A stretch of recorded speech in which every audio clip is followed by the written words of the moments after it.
And this week's episode of Kickin It Wit Killa, we have Krillz Billy Blonko. We talk about what he's learned so far in his music career and a whole bunch more. So make sure you pull up your seat, spark that brain, and let's kick it. We kicking it, kicking it, kicking it. We ain't taking no L's.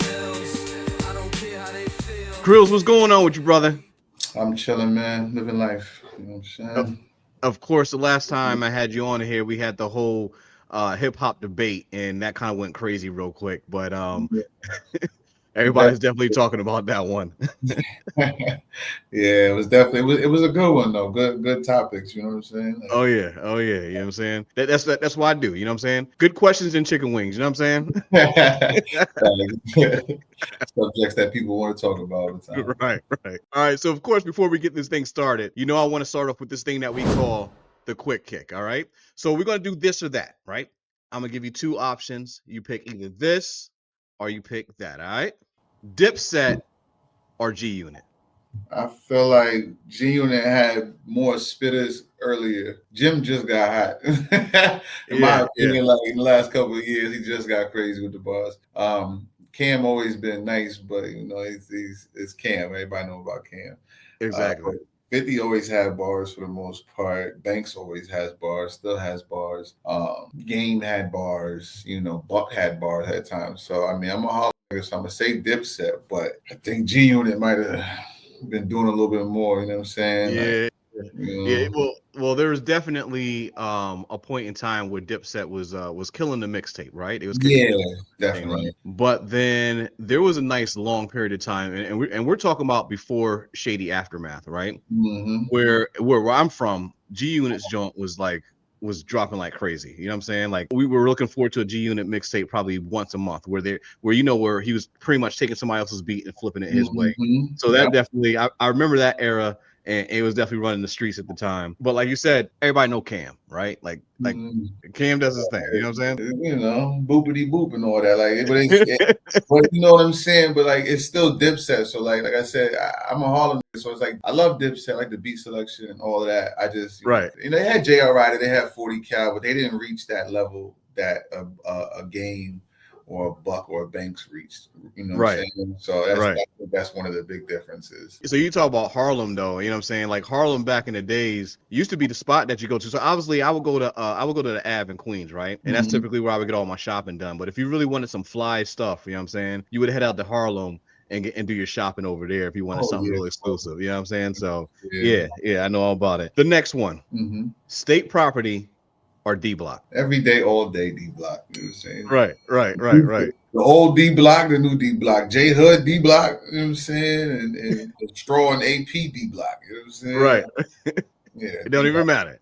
It don't even matter. D Block all day. I feel that. Bully, large amounts.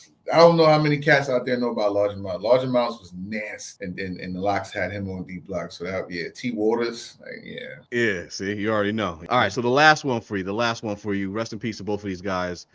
DMX or Big Pun. That's a hard one. X has more bodies of work. I don't know. I may have to play neutral. I don't know. I don't know which way I could go with that.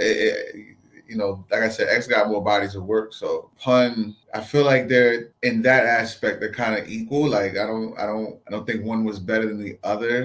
You know what I'm saying? I don't know how many people seen the dinner table freestyle when it was all there. You know what I'm saying? It was all verses, but still, that's kind of like an idea of how they were kind of like, you know what I'm saying? So, I was never like the hardest DMX fan, but I fuck with DMX, I fuck with Pun. I don't really think I one more than the other. It just depends on the song. You know what I'm saying? So I guess you're right. It does depend on the song. I think for me, like DMX reminds me. You remember when Cannabis was coming out, right? So when LL dropped the 4-3-2-1 with Red and Meth, X, Cannabis, and then obviously himself, right? So that was like a heavy thing at that time. So during that period of time, I think X, along with Cannabis at that time, and we hear nothing of Cannabis nowadays. Unfortunately, I think L kind of like just he finished him. You know what I'm saying? Yeah.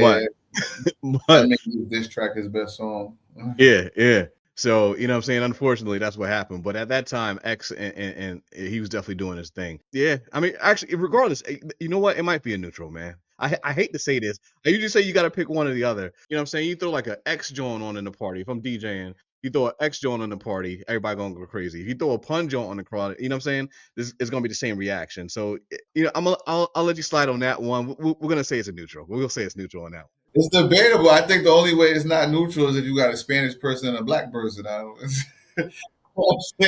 You ask them, like, we're like, yeah, Planet X, same era, same time. So for people that might not be completely familiar with you, right? In your own words, I would like you to explain who Krillz Billy Blonko is. So Krillz, when I was younger, that definition was, I used to tell people it was like just like crack, I get in your veins and you're addicted Right. to music, you know what I'm saying?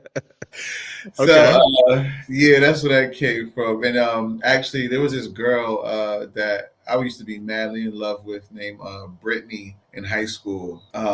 And we was in like detention or class one day and she was writing my name and I had wrote it Krills. She started throwing a Z on there. And I was like, oh, that's fire. I was like, Krilz, and it changes the meaning of the name, So that's where Krillz came from. And then Billy, my first name is William. And then Blanco is kind of along the lines of the white too, to kind of coincide with Krillz. I'm just another cat trying to spread his message, you know what I'm saying, through his music. I've always loved music. I've always been involved with music, from country to rap to rock to, whatever. I love all music. If my ears hear something, that's catchy or, whatever. My style comes from like, Biggie. It comes from Big L. It comes from LL. All of those 90s rappers is kind of my gumbo pot of where I got what I have, I have a shout out to my cousin Jay Weiss. He was a very motivating factor in my life for music because this always have some fire ass beats and I'm like, yo, I want to rap on those. And I would write poems to girls. And you know what I'm saying? I was like, so let me try to make it a rap or something like that. You know what I'm saying? So Right. I heard the beat and then I was rapping to girls and then it was like, my cousin Jay Weiss and other people in my circle, they was like, rap about some other things and be more diverse. So that's kind of how it came about. But I love rapping. I love talking shit on a song. I love showing you a piece of me through music. I love being vulnerable through music. I love the business aspect of it. Like I'm about to go back, but I had started but stopped. But going to school for business management, like I love everything about music and just the composing of it, the sound, the finished product, working on it, the excitement of it. So, it's always been a passion of mine. I think that's one thing that's very, very different from me and a lot of other people, despite where you may consider someone's career to be at, is that passion. I started rapping in high school, whenever I'm talking about when I first started writing sentences. Like, Exactly. Yeah. big ass brown line paper. So I love this shit. Like it's who I am. Somebody had asked me, like people always say like, they know you from high school or if they knew you from before. They're like, oh, you still rapping? And it's like, Right. well, why not? It's never failed me. I mean, I may not be Jay-Z right now, but I ain't gonna say that rap ain't, been good for me, good to me. Right. So it's like, why would I stop? You know what I'm saying? Like, why would you ever stop doing something that you honestly love? You know what I mean? Like, I still get goosebumps when I hear certain beats. Like, I can't wait to kill. Exactly. For the love of music. You know what I'm saying? For the love of Exactly. music. So I think you might have touched on it quite a bit, but who was your inspiration? Like growing up, who did you listen to a lot? Who inspired you for the most part with the music? Like I said, Biggie, Big L, Digging in the Crates, Fat Joe, Fox, of course, AZ, Nas. My uncle, shout out to my uncle Mike. He is still to this day a big mixtape head. Him and my it's funny. I got an Uncle Mike and an Uncle Mikey. You know what I mean? But shout out to both of them. You know what I'm saying? They both were my mixtape inspiration. They were the ones who put me in rooms with thousands of mixtapes and songs and was like, listen to this, this is fire, listen to this. So I have so many influences. The mixtape era is an influence. Like I said, basically the 90s is my influence. You know what I'm saying? The 90s would be my influence. That's my biggest motivator. It's where everything comes from. It would be the 90s. Just all of that rap stuff that was going on. Jay, the Hard Knock Life, and I mean, you got the Ghost in the Machine mixtape with Styles P. You got, I mean, it's so much. So the Locks, Biggie, Jay, Pun, Fat Joe, L, AZ, Nas, who else? What's that song? You got me twisted, something higher than the ceiling. Got me lifted, shifted higher than the ceiling, and ooh, it's the ultimate feeling.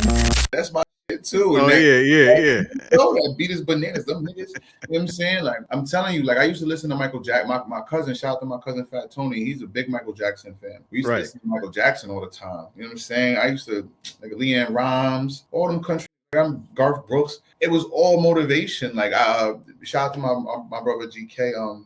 I sent him a beat a little bit ago that we're gonna do, and it's like a country hip hop kind of beat. You know what I'm saying? Right. But it just all of that is all of that is what creates, I would say, Krillz and my diversity and who I am as an artist, especially today. Yeah. So that's what's up. So and a quick mention, shouts out to GK, NO, my guy Keys, man. That's my guy right there. Shouts out to them real quick. You know what I'm saying? Shout out to my boy Keys, man. You know, exactly. Earlier this year, you dropped an album called Heavy Is the Head, right? Yes, and brother. if I sat there myself and I kind of dissected the title of that particular album, I would think of leadership, I would think of pressure, I would think of responsibility, maybe even pain that might come with wearing the crown, right? When you thought of that title, what was your feeling? What was your thought process behind it itself, and like what inspired you? What happened that made you be like, you know what, this is it right here? Well, it was a collaborative thing between me and NO. The whole project was 50-50 down the middle. How it actually came about was I found the picture and sent it to NO, and then I think he came up with Heavy Is the Head.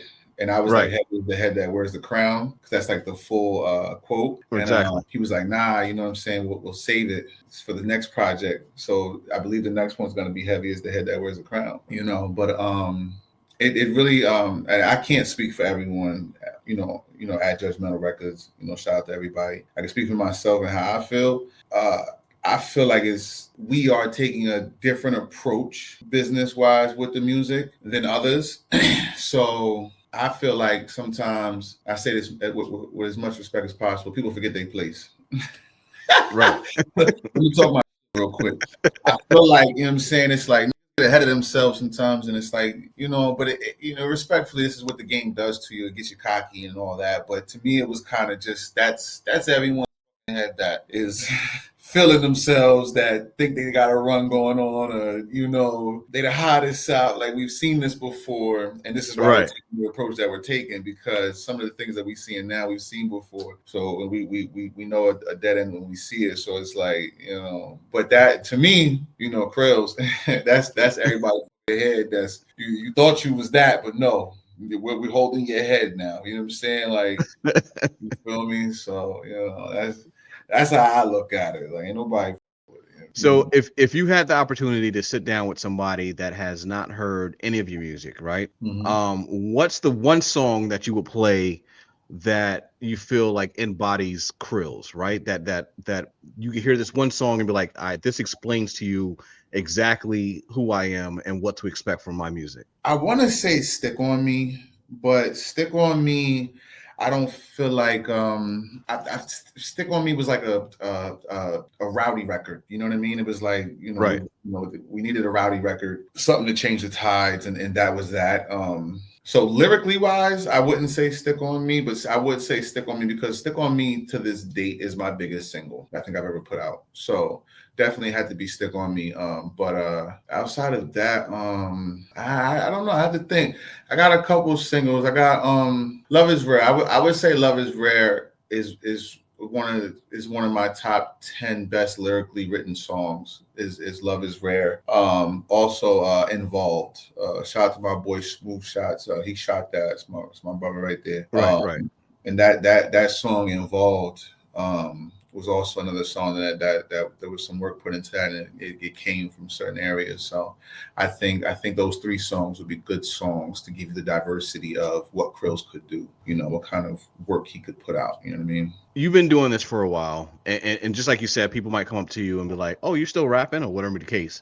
What keeps you motivated? What's keeping you motivated to keep going? What keeps LeBron going? And it's like I said earlier, it's a passion.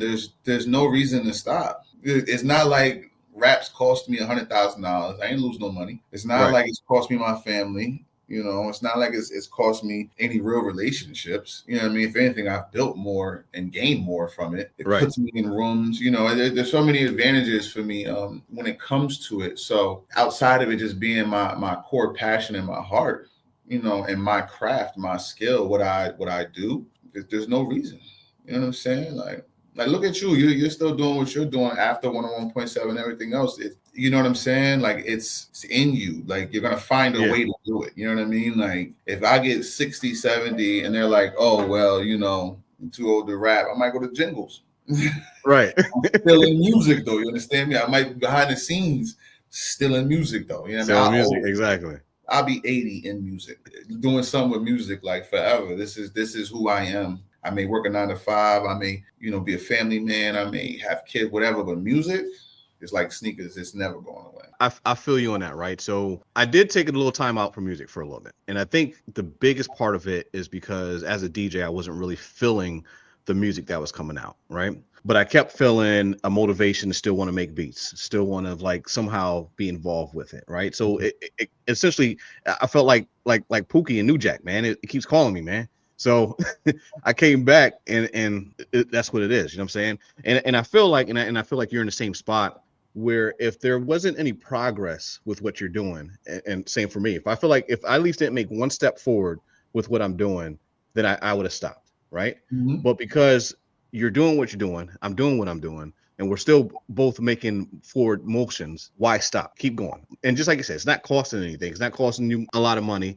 It's not costing you your family, right? Your dignity or whatever, anything else. You can still keep real to yourself. If you can keep moving forward, then keep doing it, right? It's in your bloodstreams. It is what it is. Music is music. That's what it is. So I definitely feel you on that. You've done this for a while. What do you think is the lesson that you learned the most while navigating through the music career, right? What do you think is your biggest lesson? I could say one is relationships. Be someone who can hold relationships, start relationships, and someone that people can build with. Two, I would say you have to be in charge. You have to be aware of you. All of your music that's out there from MySpace, before, what was that Black Network that we used to be on? All of that. You have to, as an artist, keep track of your shit. There is no one out here who has someone at a certain level that is like going to be your bookkeeper. You know what I'm saying? So I've learned that it definitely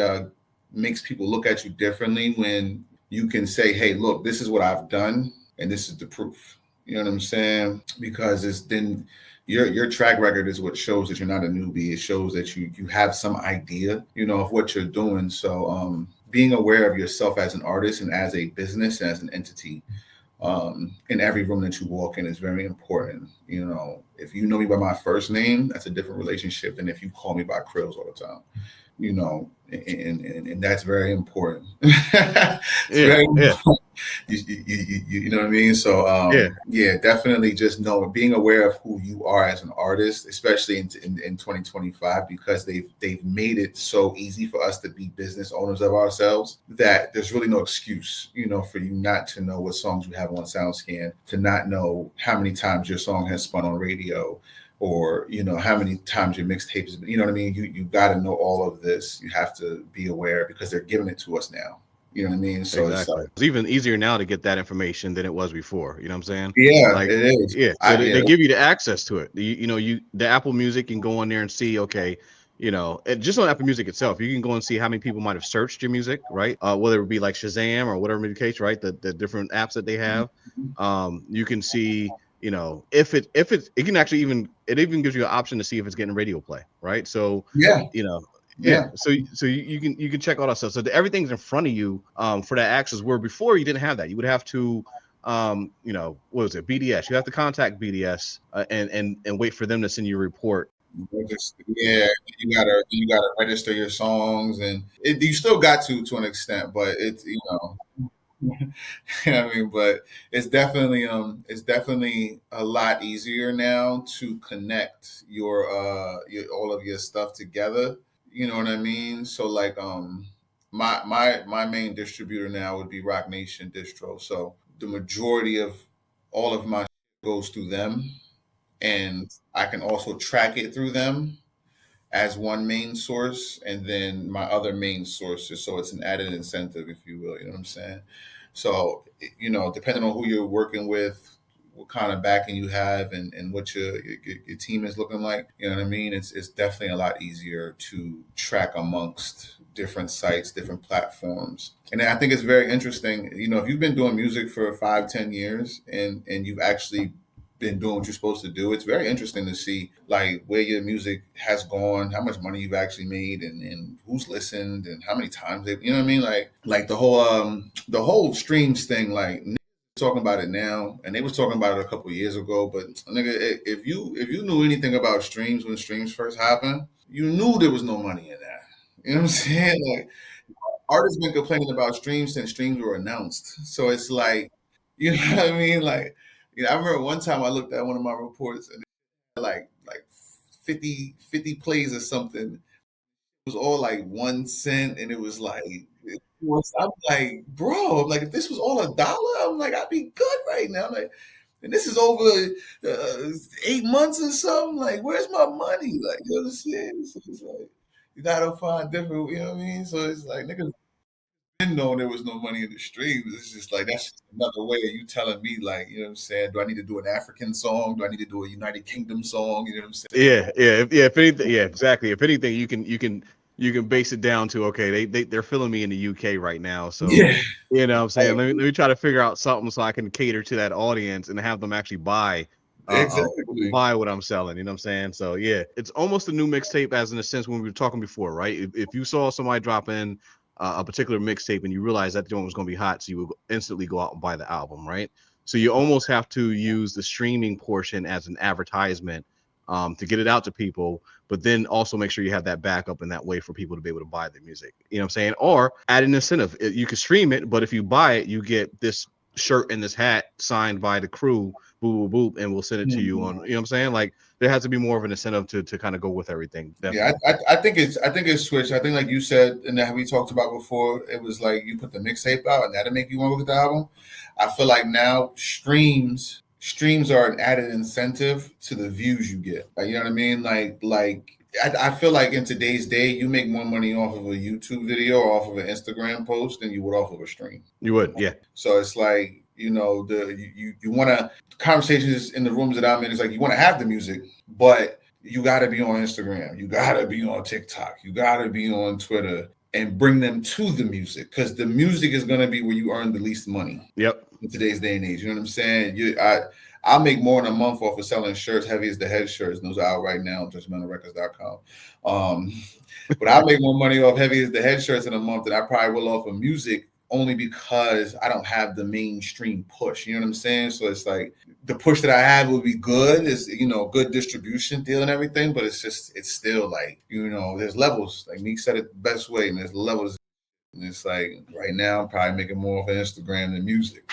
Not because it ain't Yeah. hot, not because it ain't there, but It's just, I mean, it's just the fact, it's just the distribution way is crazy. it's been constructed. You know what I'm saying? So Yeah, it's yeah, I not mean for the that's what it artist is. anymore. Usually I ask this the kind of like the last little fun question, right? Usually my question would be for an artist like you is like, what artist would you like to collab with the most? But what I'm going to say right now is, if you can collab with any producer, right? Producer now, it does, you know what I'm saying, old, new, whatever. hip hop, R&B, whatever, any producer out there, if you can collab with any producer, who would it be? In my heart, I would probably go with A-Rap Music or Heat Makers. I'd want to start there. I want to Uh-huh. start. I want to start with whoever was making Dipset's beats back in the era. Yeah, Whoever yeah. A-Rap Music, Hitmaker, or Heat Factory. I feel like it was somebody else too. But whoever was making them damn Dipset beats with them samples, that's where I want to start. You know what I'm saying? Start me there. So we'll say A-Rap Music and Heat in a Heat Factory or whatever it's Heat called. Factory. Yeah, yeah, That's what I would yeah. start. You know what I'm And saying? then yeah, that even that style still bangs today, man. Did you hear Cam's new song? He was One of obviously the just freestyles. he was obviously just playing with it, but he did a joint where I think he kind of did an AI you know how they doing like the AI versions of like the 60s song type of deal. So I think he Yeah, the probably Brooklyn, the Harlem bitches or something like that, or the Brooklyn bitches, Bronx Bronx the bitches. Yeah, yeah, yeah, I got that that shit on my joint. that thing is actually fire. It is actually fire. I was like, you know what? I didn't even think about doing something like that. But yeah, that's Yeah. actually fire. Yeah, Oh, yeah. he got a couple of them he dropped that are fire. I got them joints in my catalog, but he definitely got a couple that he dropped. Oh yeah. But he even said himself though, like like the people ask him about the album and all that, but it's like, why put out an album right now when album's life expectancy is only 2 to 3 weeks, and that's for a mainstream artist. So Yeah. it's like I might as well just put out singles, let one of them singles bubble and blow up, and then run with the single. But an album is a lot of work, a lot of investment, and then with the life expectancy of bodies of work, and today. It's a lot. I might as well give you the album and singles, and then you pick which ones is the fire ones, and we just keep moving like that. Exactly. You know? Exactly. So brother, I want to thank you for coming on here. Of course, once we get the new projects that's coming out next year, we're gonna get you back on this thing. We kind of talk about what's going on with that. And we definitely gonna have to do one more hip hop debate while we're at it too, brother, when we Yeah, get that chance. sometimes, Yeah, you know what I'm saying? So definitely want to thank you for coming on. And of course, doesn't matter what season you're in, whether it's the fall back, the get back, or the comeback, you're special, you have purpose. So get out there and get it. Peace.